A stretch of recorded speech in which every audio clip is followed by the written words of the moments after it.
आप सभी को मेरा नमस्कार। मैं राय सिंह वर्मा आपके अपने YouTube चैनल विज्ञान का संसार पे आपका स्वागत करता हूं। आज इस चैनल पे हम लेकर के आए कक्षा 10 का एक और पाठ जिसका नाम है विद्युत। विद्युत पाठ हम पढ़ेंगे, लेकिन उस पाठ में जो जो टॉपिक्स हमें कवर करने हैं उन टॉपिक्स को कवर करने से पहले उनसे संबंधित बहुत सारी चीजें हैं, उनको हम पहले समझेंगे। तो चलिए, विद्युत में सबसे पहले जो हमें है समझना वो क्या है हमारा। देखिए, विद्युत किस चीज से बनी है, किस प्रकार से काम करती है, ये सारी चीजें जानने के लिए हमें इन बेसिक्स की जरूरत है। सबसे पहले आता है हमारा परमाणु। देखिए, पहले भी हम कक्षा 9 में भी करवा चुके हैं ये चीजें, और 10वीं कक्षा में भी हमने बताया है परमाणु होता क्या है। देखिए, किसी भी पदार्थ का वह सूक्ष्मतम कण जिसे आगे और विभाजित नहीं किया जा सकता वो परमाणु कहलाता है। तो क्या है परमाणु? हमारा तत्वों का सूक्ष्मतम कण हमारा क्या कहलाता है? परमाणु कहलाता है। अब परमाणु के 3 मौलिक कण होते हैं। एक परमाणु जो सूक्ष्मतम कण है जिसे आगे विभाजित नहीं किया जा सकता, उसके भी 3 क्या है? मौलिक कण होते हैं। वो मौलिक कण क्या है? जिन चीजों से मिलकर के वो बना हुआ है। देखिए, सबसे पहला है इलेक्ट्रॉन, कि उसके अंदर क्या होता है? इलेक्ट्रॉन होता है। दूसरा उसके अंदर क्या है? प्रोटॉन है। और तीसरा क्या है? उसके अंदर न्यूट्रॉन होता है। इलेक्ट्रॉन होता क्या है? इलेक्ट्रॉन का जिक्र पहले भी होता रहा है। देखिए, इलेक्ट्रॉन ऋण आवेशित कण है जिसके ऊपर नेगेटिव चार्ज होता है। हमारा नेगेटिव चार्ज होता है, ये परमाणु के अंदर होता है। दूसरा हमारा है proton. Proton is with positive charge. Proton के ऊपर क्या होता है?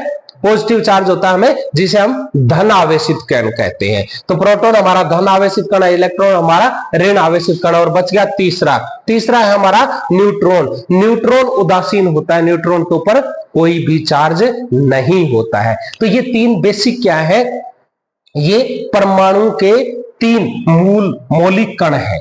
परमाणु के 3 मौलिक कण है। पहला इलेक्ट्रॉन, दूसरा प्रोटॉन और तीसरा न्यूट्रॉन। अब इनको आगे हम समझेंगे। देखिए, इलेक्ट्रॉन होता क्या है? इलेक्ट्रॉन क्या है? इलेक्ट्रॉन एक ऋण आवेशित कण है। क्या है? ऋण आवेशित कण है। अभी मैंने बताया, परमाणु के नाभिक के चारों ओर निश्चित ऊर्जा वाले कक्षाओं में चक्कर लगाता रहता है। इलेक्ट्रॉन क्या होता है? ऋण आवेशित होता है। और जो परमाणु होता है उसका नाभिक के चारों ओर चक्कर लगा रहता है, लेकिन कहां? निश्चित ऊर्जा वाले कक्षाओं में। निश्चित ऊर्जा वाले कक्षाओं में चक्कर लगाता रहता है। इलेक्ट्रॉन पर आवेश होता है। इलेक्ट्रॉन पर आवेश, वो तो हमने बता दिया कि ऋण आवेशित होता है, लेकिन उसके ऊपर आवेश कितना होता है?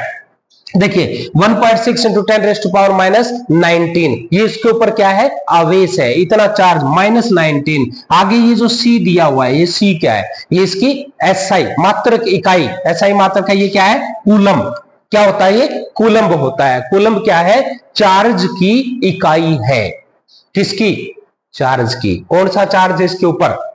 ऋण आवेशित है ये। इलेक्ट्रॉन का द्रव्यमान, हर एक इलेक्ट्रॉन का द्रव्यमान, इसने देख, एक इलेक्ट्रॉन का द्रव्यमान 9.1 इंटू 10⁻⁻31 क्या होता है? किलोग्राम। क्या है? ये उसका द्रव्यमान है। कितना कम है? देखिए, 10⁻31, ये इसका द्रव्यमान होता है। द्रव्यमान का हम पहले जिक्र कर चुके हैं। वो क्या है? किसी भी पदार्थ के अंदर निहित उसकी मात्रा जो होती है उसका द्रव्यमान होता है। तो इसका बहुत कम द्रव्यमान है इसका। तो ये क्या था? हमारा इलेक्ट्रॉन। अगला है हमारा प्रोटॉन। अभी हमने बताया था कि प्रोटॉन के ऊपर क्या होता है? पॉजिटिव चार्ज होता है। तो ये धन आवेशित कण होता है। क्या होता है? ये धन आवेशित। प्रोटॉन एक धन आवेशित कण है जो परमाणु के नाभिक में उपस्थित रहता है। कहां रहता है? परमाणु के नाभिक के अंदर उपस्थित रहता है। देखिए, कोई भी अगर हमारा परमाणु है तो हर एक परमाणु का एक नाभिक होता है। उस नाभिक के अंदर इसने कहा कि प्रोटॉन उस नाभिक के अंदर रहता है। और क्या है? इलेक्ट्रॉन एक निश्चित ऊर्जा वाले सर्कल में इसके चारों ओर चक्कर लगाता रहता है। तो ये हमारा क्या है? प्रोटॉन है जो नाभिक में रहता है। अब कहते हैं प्रोटॉन पर आवेश की मात्रा।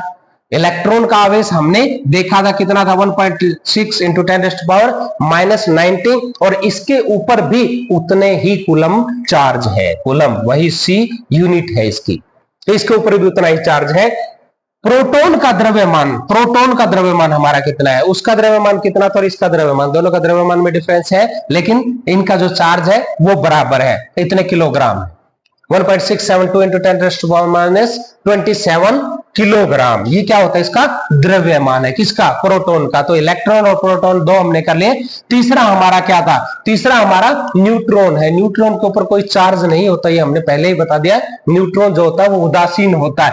न्यूट्रॉन एक उदासीन कण है, उदासीन कण है जो परमाणु के नाभिक में उपस्थित रहता है। कहां रहता है, परमाणु के नाभिक में। नाभिक में एक हमने बताया था क्या रहता है, प्रोटॉन रहता है, और दूसरा कहता है न्यूट्रॉन। तो ये दोनों क्या है, नाभिक के अंदर है। न्यूट्रॉन पर कोई भी आवेश नहीं होता है, न्यूट्रलाइज होता है ये। न्यूट्रॉन का द्रव्यमान 1.6 इंटू 10⁻⁻⁻27 किलोग्राम है। इसका द्रव्यमान और प्रोटॉन का द्रव्यमान इक्वल है। तो ये हमारे तीन होते हैं मौलिक कण है, किसके, परमाणु के। परमाणु के मौलिक कणों में तीन मौलिक कण आ गया हमारे, इलेक्ट्रॉन, प्रोटॉन और न्यूट्रॉन। इलेक्ट्रॉन के बारे में हमने बताया ऋणावेशित होता है और उसके ऊपर चार्ज होता है, वो माइनस में होता है। और प्रोटॉन के ऊपर क्या होता है, वो धनावेशित होता है, पॉजिटिव चार्ज होता है। और उसका हमने बताया चार्ज उसके ऊपर उतना ही होता है जितना इलेक्ट्रॉन के ऊपर होता है। द्रव्यमान दोनों का डिफरेंट होता है। लेकिन न्यूट्रॉन और प्रोटॉन में क्या है कि ये उदासीन होता है, इसके ऊपर कोई चार्ज नहीं होता है, लेकिन इसका द्रव्यमान होता है, जो द्रव्यमान किसके बराबर है, प्रोटॉन के बराबर है। प्रोटॉन का जितना द्रव्यमान है वो इतना है। अब बात आती है, हमने अभी पढ़ा था कि इलेक्ट्रॉन और प्रोटॉन और न्यूट्रॉन में, प्रोटॉन और न्यूट्रॉन क्या है, नाभिक के अंदर होते हैं। तो वो नाभिक है क्या, नाभिक हम करें, देखिए परमाणु के केंद्रीय भाग को नाभिक कहते हैं। कोई भी हमारा परमाणु है, उस परमाणु का जो केंद्रीय भाग है वो हमारा क्या कहलाता है, नाभिक कहलाता है। किसी परमाणु के नाभिक धन आवेशित होते हैं। अब परमाणु धन आवेशित होते हैं तो वो धन आवेशित क्यों होते हैं, ये भी हम आगे पढ़ेंगे कि जो नाभिक है उसके ऊपर पॉजिटिव चार्ज धन आवेशित होता है। वो किसी परमाणु का संपूर्ण द्रव्यमान उसके नाभिक में केंद्रित होता है। किसी भी परमाणु का जो संपूर्ण द्रव्यमान है ना, वो द्रव्यमान उसके नाभिक में ही होता है। नाभिक का जो द्रव्यमान है वो टोटल परमाणु के द्रव्यमान के इक्वल हो जाता है हमारा। अब आता हमारा कुछ अलग है। इसमें अलग क्या है, देखिए कुछ समानताएं जो चीजें थी वो बता दी, कुछ एक्सेप्शंस होते हैं। वो एक्सेप्शंस क्या है, उस एक्सेप्शन में ये क्या करा है कि हाइड्रोजन एक ऐसा तत्व है, क्या है, हाइड्रोजन एक ऐसा तत्व है जिसके नाभिक में न्यूट्रॉन उपस्थित नहीं होता है। अभी हमने बताया था कि प्रोटॉन और न्यूट्रॉन नाभिक के अंदर होते हैं, लेकिन ये एक्सेप्शन क्या है, हाइड्रोजन ऐसा तत्व है जिसके नाभिक के अंदर, परमाणु के नाभिक में न्यूट्रॉन नहीं होता है। किसी तत्व के परमाणु विद्युत उदासीन होते हैं। किसी भी तत्व के जो परमाणु है वो उदासीन होते हैं। उदासीन का मतलब उनके ऊपर कोई चार्ज नहीं होता। अभी तक हम पढ़ रहे थे इलेक्ट्रॉन के ऊपर चार्ज है, प्रोटॉन के ऊपर चार्ज है, न्यूट्रॉन उदासीन है। लेकिन अब हम कह रहे परमाणु का जो कोई भी परमाणु विद्युत उदासीन होता है। कोई भी किसी भी तत्व का परमाणु हो वो विद्युत उदासीन, उसके ऊपर कोई चार्ज नहीं होता। कैसे नहीं होता वो भी हम आपको आगे बताएंगे। किसी तत्व के उदासीन परमाणु में इलेक्ट्रॉन तथा प्रोटॉन की संख्या समान होती है।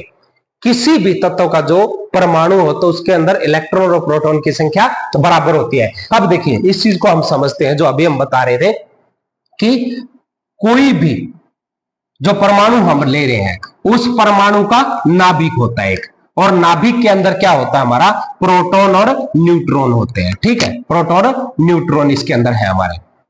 इलेक्ट्रॉन हमारा था, इलेक्ट्रॉन की बात की कि बाहर ऊर्जा का चक्कर लगाता रहता है। अब क्या है, देखो उदासीन क्यों होता है, उदासीन इसलिए होता है, इलेक्ट्रॉन हमारा क्या है, ऋण आवेशित यानी कि नेगेटिव चार्ज।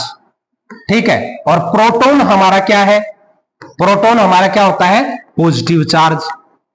ठीक है, पॉजिटिव। अभी हमने उसमें देखा था कि इलेक्ट्रॉन के ऊपर चार्ज कितना है, 1.6 इंटू 10⁻⁻⁻19 कूलम। और प्रोटॉन के ऊपर कितना चार्ज है, प्रोटॉन के ऊपर भी उतना ही चार्ज है। दोनों के ऊपर चार्ज बराबर है, चार्ज बराबर है। एक ऋण आवेशित है और एक धन आवेशित है, तो क्या हो गया, एक दूसरे को न्यूट्रलाइज कर दिया। इसलिए परमाणु के ऊपर जो चार्ज है हमारा वो कोई चार्ज नहीं होता है। परमाणु जो होता है किसी भी तत्व का वो उदासीन होता है। तीसरा न्यूट्रॉन, न्यूट्रॉन के ऊपर तो पहले से ही कोई चार्ज नहीं होता, इसलिए क्या है कि ये उदासीन होता है हमारा। धन आवेश क्या होता है, धन आवेश वो तो हमने बता दिया, पॉजिटिव चार्ज है हमारा, धन आवेश होता है। पॉजिटिव चार्ज आता किस लिए है वो इस चीज के अंदर हम समझेंगे। देखो ये क्या कह रहा है, धन आवेश हमारा, धन आवेश क्या होता है, जब कोई परमाणु इलेक्ट्रॉन का त्याग करता है। ये मैंने बताया था जब धातु और अधातु का पाठ हमने किया था कि धातुएं जो होती है वो इलेक्ट्रॉन देती हैं, त्याग करती हैं, और अधातु है जो वो इलेक्ट्रॉन लेती है। तो धातुएं जो इलेक्ट्रॉन देती है वो क्या हो जाता है, इलेक्ट्रॉन देने के बाद उन पे वो धन आवेशित हो जाती है। इसलिए उसमें क्या होता है, प्रोटॉन की मात्रा इलेक्ट्रॉन से अधिक हो जाती है। प्रोटॉन की मात्रा क्या हो जाती है, ज्यादा हो जाती है। अभी हमने एक चीज बताई थी, देखिए इसके अंदर हमारे इलेक्ट्रॉन, प्रोटॉन और न्यूट्रॉन। इलेक्ट्रॉन जो होता है हमारा वो क्या है, नेगेटिव चार्ज है। प्रोटॉन होता है वो पॉजिटिव चार्ज है। न्यूट्रॉन जो होता है वो न्यूट्रलाइज होता है हमारा। अब जब इलेक्ट्रॉन एक दे देगा, इलेक्ट्रॉन दे देगा, तो जो प्रोटॉन है, क्योंकि इलेक्ट्रॉन और प्रोटॉन की संख्या क्या है हमारी, इक्वल होती है। इलेक्ट्रॉन और प्रोटॉन इक्वल होते हैं। जब इलेक्ट्रॉन का त्याग हो जाएगा तो प्रोटॉन की संख्या बढ़ गई। तो प्रोटॉन का जो चार्ज था वो क्या था, पॉजिटिव चार्ज था हमारा। तो पॉजिटिव चार्ज की संख्या ज्यादा होगी। पॉजिटिव चार्ज की संख्या ज्यादा हो जाएगी तो ये क्या हो जाएगा, फिर धन आवेशित हो जाएगा। क्या हो जाएगा, धन आवेशित हो जाएगा। यही इस चीज के अंदर बताएगा। देखिए जब कोई परमाणु इलेक्ट्रॉन का त्याग करता है तो उसमें प्रोटॉन की मात्रा इलेक्ट्रॉन से अधिक हो जाती है, जिसके कारण उस पर धन आवेश आ जाता है। अर्थात कोई परमाणु इलेक्ट्रॉन का त्याग कर धन आवेशित हो जाता है। किस लिए हो जाता है धनावेशित, प्रोटॉन इलेक्ट्रॉन का त्याग करने के बाद हो जाता है। अगला जो हमारा है ऋण आवेश। ऋण आवेश अभी जो हमने बताया उसका उल्टा है। क्या, इलेक्ट्रॉन तो दे दिया, प्रोटॉन जो होता है हमारा वो क्या हो गया, धनावेशित हो गया। अब ये कहता है जब कोई परमाणु इलेक्ट्रॉन ग्रहण कर लेता है, इलेक्ट्रॉन जब दिया है तो ग्रहण तो करेगा ही ना वो, जब उसने ग्रहण कर लिया तो क्या हो गया उसके बाद, ये कहता है उसमें इलेक्ट्रॉन की संख्या प्रोटॉन से ज्यादा हो जाती है। किसी से जब इलेक्ट्रॉन ले लिया, इलेक्ट्रॉन और प्रोटॉन पहले नाभिक में बराबर थे, जब इलेक्ट्रॉन एक्स्ट्रा ले लिया तो इलेक्ट्रॉन की संख्या बढ़ गई। इलेक्ट्रॉन की संख्या बढ़ गई तो क्या होगा, इलेक्ट्रॉन का चार्ज ज्यादा होगा, इसलिए वो ऋण आवेशित हो जाता है। ये इसके अंदर है, इलेक्ट्रॉन ग्रहण कर ऋण आवेशित हो जाते हैं।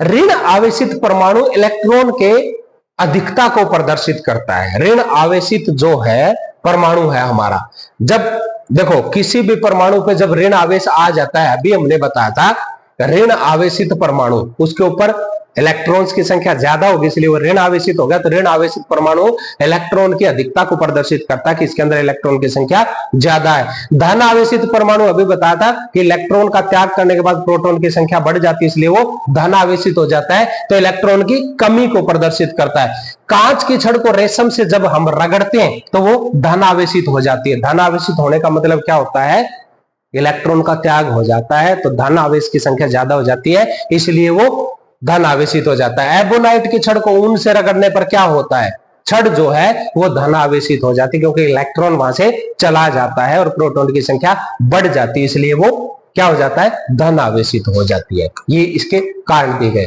आवेश, अब तक हम बात कर रहे हैं कि चार्ज दे दिया जाता है, ले लिया जाता है क्या वो चार्ज।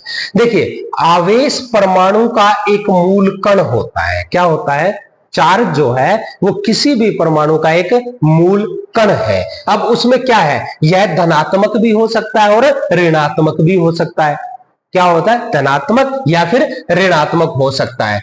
अब ये क्या कह रहा है, समान आवेश, अगर दोनों आवेश समान है तो वो एक दूसरे को रिपेल करेंगे, और अगर दोनों आवेश समान नहीं है तो एक दूसरे को आकर्षित करेंगे। प्रतिकर्षित कब करेंगे, जब वो दोनों समान होंगे, और अट्रैक्ट कब करेंगे, आकर्षित कब करेंगे, जब वो दोनों अलग अलग हो। तो ये आवेश के ऊपर है कि सेम आवेश अगर दोनों पे है तो वो क्या करेगा, एक दूसरे को प्रतिकर्षित करेगा, और असमान आवेश अगर है तो क्या होगा, ये एक दूसरे को आकर्षित करेंगे। आवेश का मात्रक, अभी तक हम कर रहे आवेश हमने किया है, आवेश का जो मात्रक है हमारा, वो आवेश का मात्रक क्या है, आवेश का मात्रक हमारा है, देखिए कूलम। क्या है, कूलम आवेश का मात्रक है। आवेश की जो मात्रक इकाई है वो कूलम है, और कूलम जिसने रिसर्च की थी उसके नाम पे इसको रख दिया गया है। एक कूलम आवेश का जो वैल्यू है वो क्या है हमारे 6 × 10⁻18 इलेक्ट्रॉनों पर उपस्थित आवेश, यानी कि एक कूलम आवेश इतने के बराबर होता है। इतने इलेक्ट्रॉन पर जितना आवेश है वो क्या होता है हमारा, इसके बराबर होता है। अब ये कहता है एक इलेक्ट्रॉन पर आवेश कितना है। एक इलेक्ट्रॉन की अगर हम बात करें, एक इलेक्ट्रॉन पर हमारा 1.6 × 10⁻19 कूलम चार्ज है, ये हमने बताया है। इलेक्ट्रॉन के अंदर ये ऋणात्मक होता है, इलेक्ट्रॉन ऋणात्मक होता है, प्रोटॉन धनात्मक होता है हमारा। अब देखो क्यू को इसने किससे लिया है, क्यू जो है हमारा क्या है, चार्ज है। क्यू = N × E, N क्या है और E क्या है, ये हमारी इक्वेशन होगी ना। क्यू = N × E, N जो होता है इसमें, ये क्यू हमारा कुल आवेश, किसके ऊपर कितना चार्ज है, कितना आवेश इसके ऊपर है। N जो है वो हमारे इलेक्ट्रॉन्स की संख्या है, ये जो इलेक्ट्रॉन्स है इनकी संख्या कितनी है। एक इलेक्ट्रॉन पे हमारा इतना चार्ज है, टोटल चार्ज हमें निकालना है, तो इलेक्ट्रॉन्स की संख्या कितनी है हमारे, उससे हम मल्टीप्लाई कर देंगे तो हमारा क्या आ जाएगा, कुल आवेश आ जाएगा कि इसके ऊपर कुल कितना चार्ज है। वो हमारा तो आवेश का मात्रक हमारा कूलम होता है, और आवेश किस प्रकार से निकालना है हम निकाल सकते हैं। अब आता हमारा विद्युत धारा, कि विद्युत धारा होती क्या है। देखिए, आवेश के प्रवाहित होने की दर को विद्युत धारा कहते हैं। जो आवेश फ्लो कर रहा है, बह रहा है, उस आवेश की जो दर है, उस दर को हम क्या कहेंगे, विद्युत धारा कहेंगे। विद्युत धारा जो होती है वो हमारी आवेश और समय की कितना चार्ज फ्लो कर रहा है और कितने टाइम के लिए फ्लो कर रहा है, वो हमारा क्या होगा, विद्युत धारा। आई जो होता है हम इसको करंट लेते हैं, करंट मतलब विद्युत धारा हमारी आई है। I = Q/T, T का मतलब कितने समय में कितना चार्ज फ्लो किया, ये क्या हो जाएगा हमारा चार्ज, करंट आ जाएगा हमारा, कि कितना चार्ज कितने में फ्लो किया, ये हमारा क्या है, करंट आएगा। अगला देखिए, धारा का मात्रक। अब जो विद्युत धारा बह रही थी उस धारा का मात्रक क्या है। देखिए, चार्ज का हमने मात्रक आपको बताया, उस चार्ज का मात्रक क्या था हमारा, कूलम था। लेकिन अब जो विद्युत धारा, जो करंट, जो आई हमारा फ्लो कर रहा है, उसका क्या है वो हम बताते हैं। देखिए, इसमें धारा का हमारा मात्रक, धारा का मात्रक हमारा क्या होता है, एम्पियर होता है। क्या होता है, एम्पियर। एक एम्पियर विद्युत धारा की रचना प्रति सेकंड एक कूलम आवेश के प्रवाह से होती है। यानी कि एक कूलम चार्ज अगर 1 सेकंड के लिए बहा है तो वो हमारा क्या होगा, 1 एम्पियर के इक्वल है।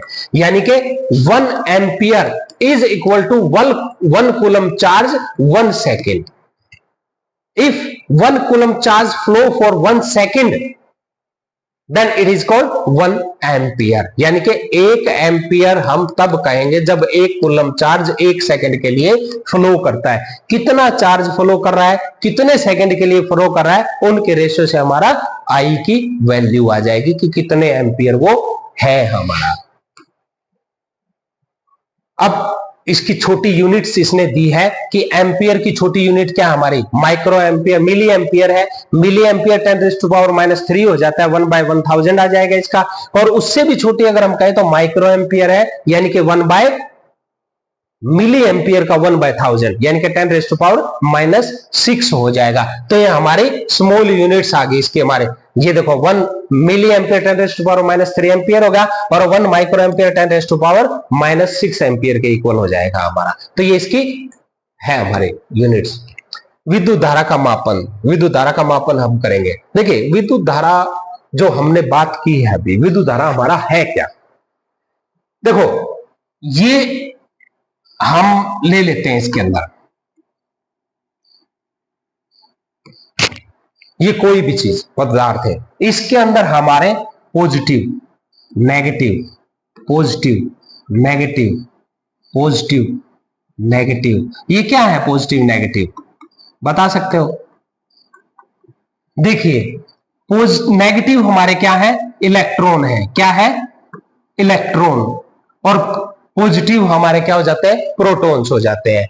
अब ये है कि ये हमारा करंट फ्लो, चार्ज जो हमारा फ्लो किस प्रकार से करता है, ठीक है, वो हम बात कर रहे हैं। किसी भी पदार्थ के अंदर जो हमारा चार्ज फ्लो कर रहा है, देखिए ये हमारे इलेक्ट्रॉन्स हैं। जब हम इसको किसी सेल से जोड़ देते हैं और ये जो हमारा क्या आ गया, परिपथ आ रहा है, विद्युत परिपथ हम जिसे कहेंगे, कि इसके अंदर हमने क्या किया, एक बल्ब लगा लिया, ठीक है, ये हमारा हो गया। एक स्विच हमने ले लिया, एक बैटरी हमारी होगी, ये हमारी की हो जाती है। इसके अंदर से जब हम इसको कनेक्ट करते हैं और की हमारी बंद करते हैं तो ये क्या हो जाता है, इलेक्ट्रॉन्स जो है यहां से इस तरफ फ्लो करना शुरू कर देते हैं, इस तरीके से बहेंगे और यहां से निकल के इलेक्ट्रॉन्स वापस इसके अंदर जाएंगे।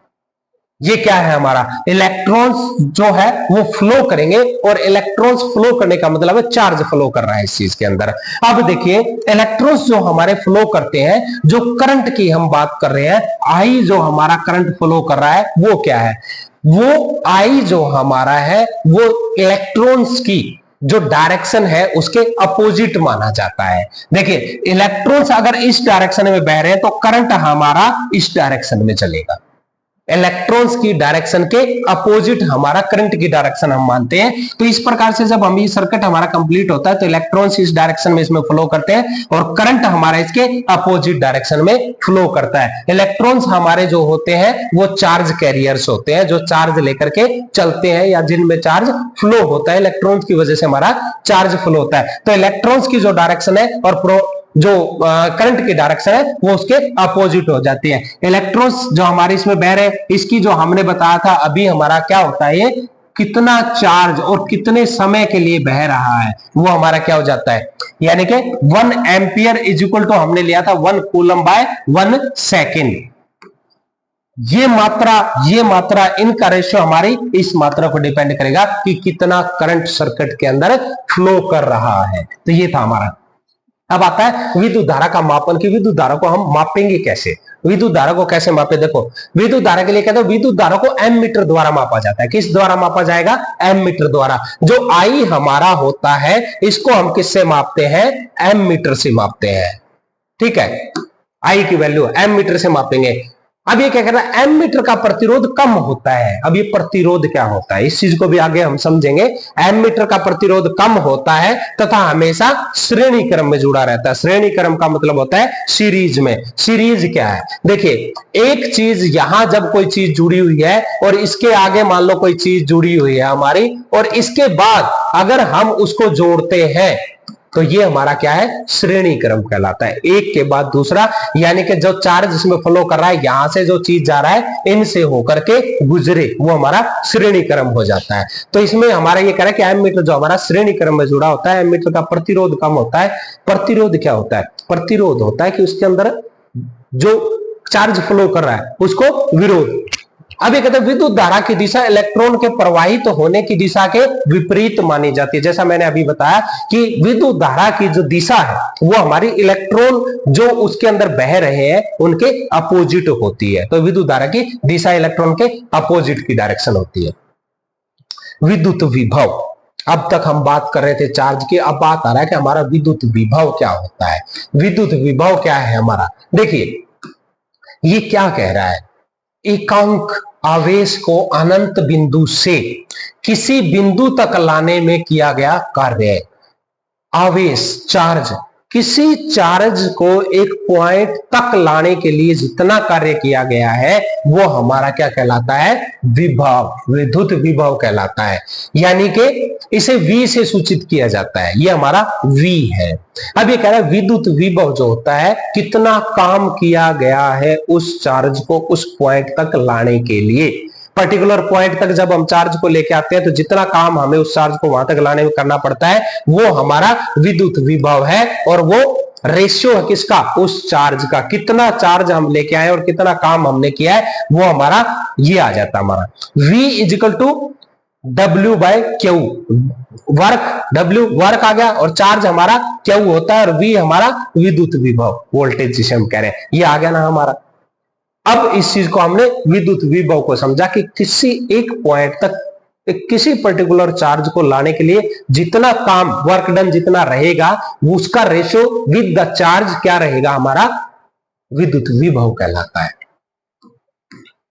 विद्युत विभव का मात्रक क्या है, देखिए जो चीज हमने अभी की है साथ के साथ हम उनके मात्रक को समझते चलेंगे।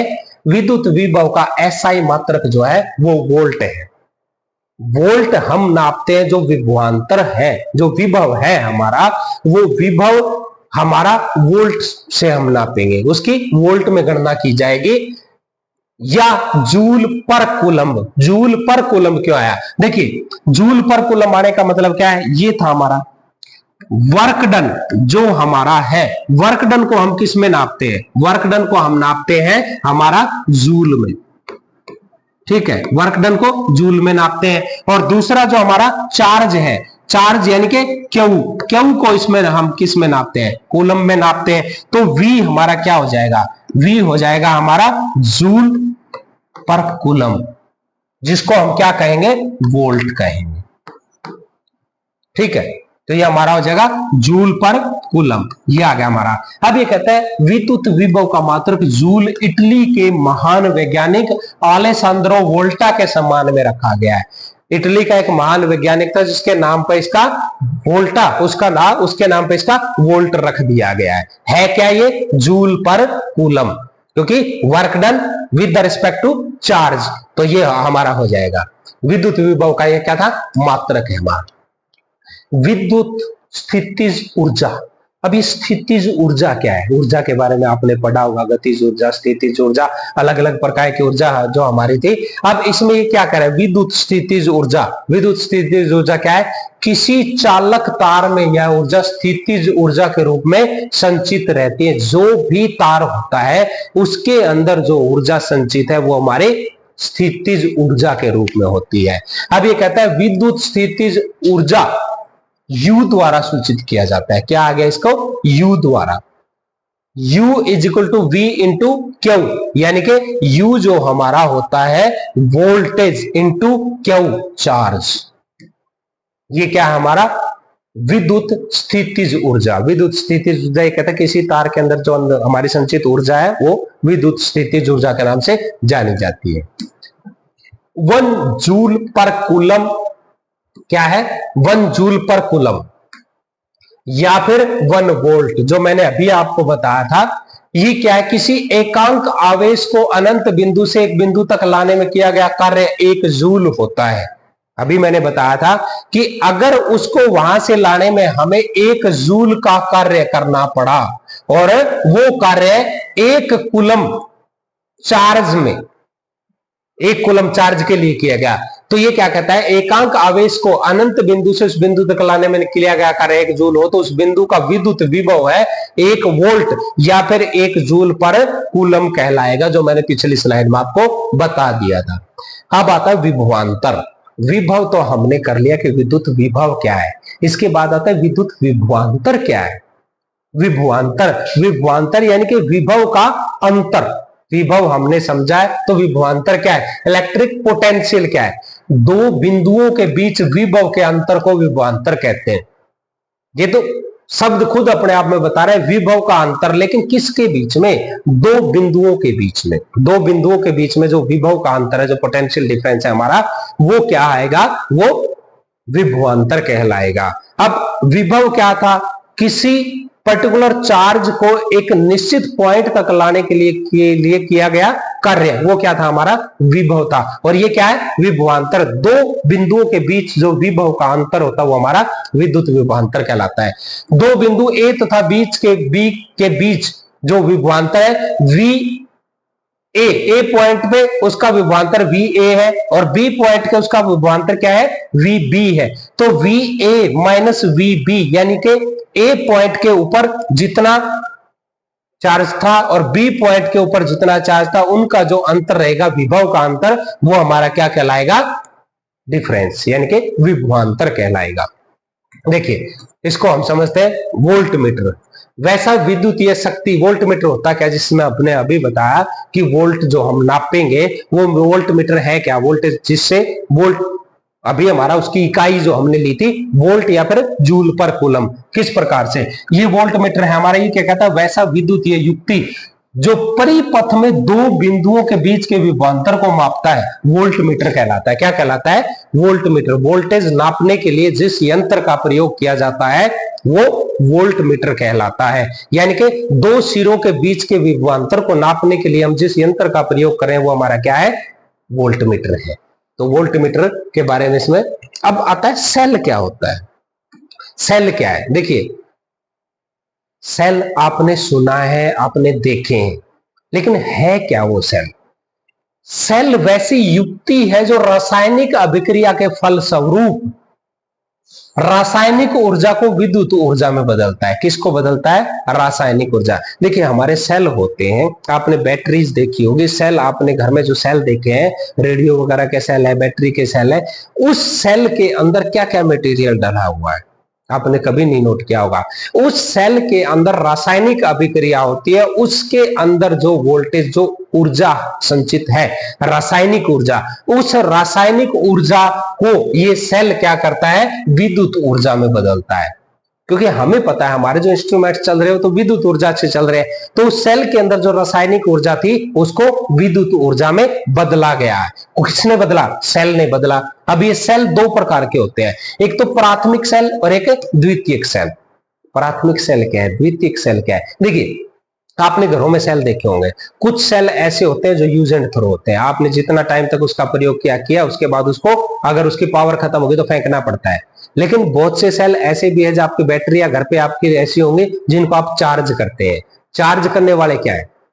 यहां डिफरेंस है, प्राथमिक सेल और द्वितीय सेल। देखिए, प्राथमिक सेल में क्या है हमारा?